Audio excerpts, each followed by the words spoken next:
हाय दोस्तों। आज एक नई क्वेश्चन के साथ एक्चुअली मुझे ये क्वेश्चन उतना इम्पोर्टेंट नहीं लगा था, लेकिन कल मेरे एक सब्सक्राइबर ने मुझे कहा कि सर इसके बारे में भी बता दीजिए।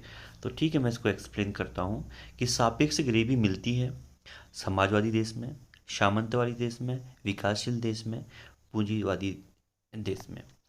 जहाँ तक मुझे लगता है, अ, इसमें से जो लोगों को लग रहा है कि पूंजीवादी होगा या विकासशील होगा, उनका जो उनको जो समझ में नहीं आ रहा है, मैं तो वो एक्सप्लेन आप लोगों के सम्मुख कर देता हूँ कि उनको क्या प्रॉब्लम हो रही होगी।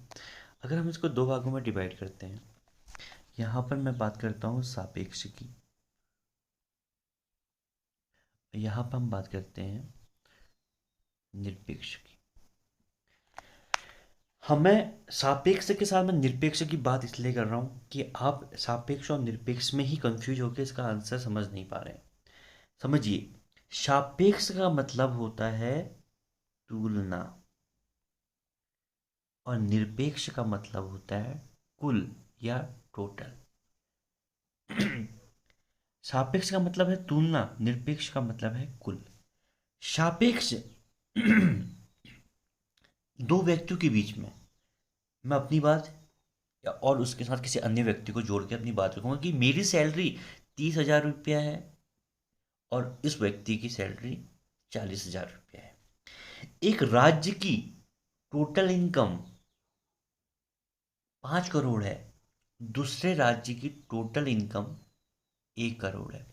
या एक राज्य में जो गरीबी है, उसकी टोटल गरीबी 50% है, और दूसरे राज्य की गरीबी, जो मैं जिससे कंपेयर कर रहा हूँ, 20% है। हमें पता है कि बिहार सबसे गरीब है और गोवा सबसे सही अमीर राज्य है। तो इनकी हम जब तुलना करेंगे तो इनके परसेंट में बहुत अंतर आएगा। हम कह रहे हैं कि यार बिहार में 30% है, हम गोवा में कह रहे हैं 10%। तो हमने सापेक्ष अंतर किया ना दो राज्यों में, उसी प्रकार दो क्षेत्रों में भी तुलना होती है। तो ऐसा किस देश में मिलेगा जो विकास की प्रगति की ओर जा रहा होगा? वह देश जो विकास की प्रगति की ओर होता है। जैसे भारत एक विकासशील देश है, हमें अपने देश से इसको जोड़े कि भारत एक विकासशील देश में है। तो भारत में एक भिन्नता दिखाई दे रही है, कहीं यूपी में और हिमाचल को कंपेयर करें तो अंतर आ रहा है हर राज्य में। लेकिन ऐसा विकसित राज्यों में नहीं होता। हम यूएस के अगर राज्यों को अगर हम सापेक्ष अंतर करें तो ज़्यादा अंतर नहीं आता। वो सभी विकसित हैं, वो सभी संपन्न हैं। और निरपेक्ष की बात क्या है?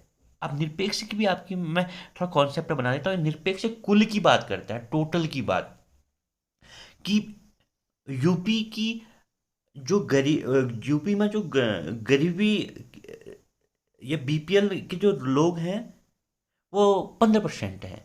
अब यूपी की बात कर रहे हैं, यूपी से हम किसी को कंपेयर नहीं कर रहे हैं कि अब पंजाब की क्या है, उत्तराखंड की क्या है। नहीं, निरपेक्ष टोटल की बात करता है कि भारत की जो टोटल गरीबी है वो कितनी है।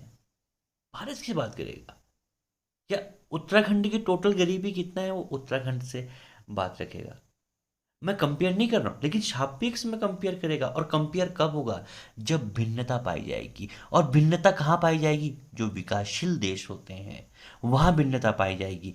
अब उसने क्वेश्चन में बहुत सटीक ऑप्शन दिए हैं। उसने समाजवादी लिखा, सामंतवादी लिखा, विकासशील लिखा, लेकिन अल्प विकसित और विकसित नहीं लिखा। उसने पूंजीवादी देश लिखा। और पूंजीवादी देश को हम क्या मानते हैं? जहां सरकार का दबदबा कम होगा, पूंजीपतियों का दबदबा ज़्यादा होगा। और जहां पूंजीवादी होंगे वह देश विकसित होगा। यूएसए, वहां पूंजीवाद चलता है तो वह देश विकसित है, वहां सापेक्ष गरीबी नहीं पाई जाती। कंफ्यूजन होता अगर वो अल्प विकसित लिख देता।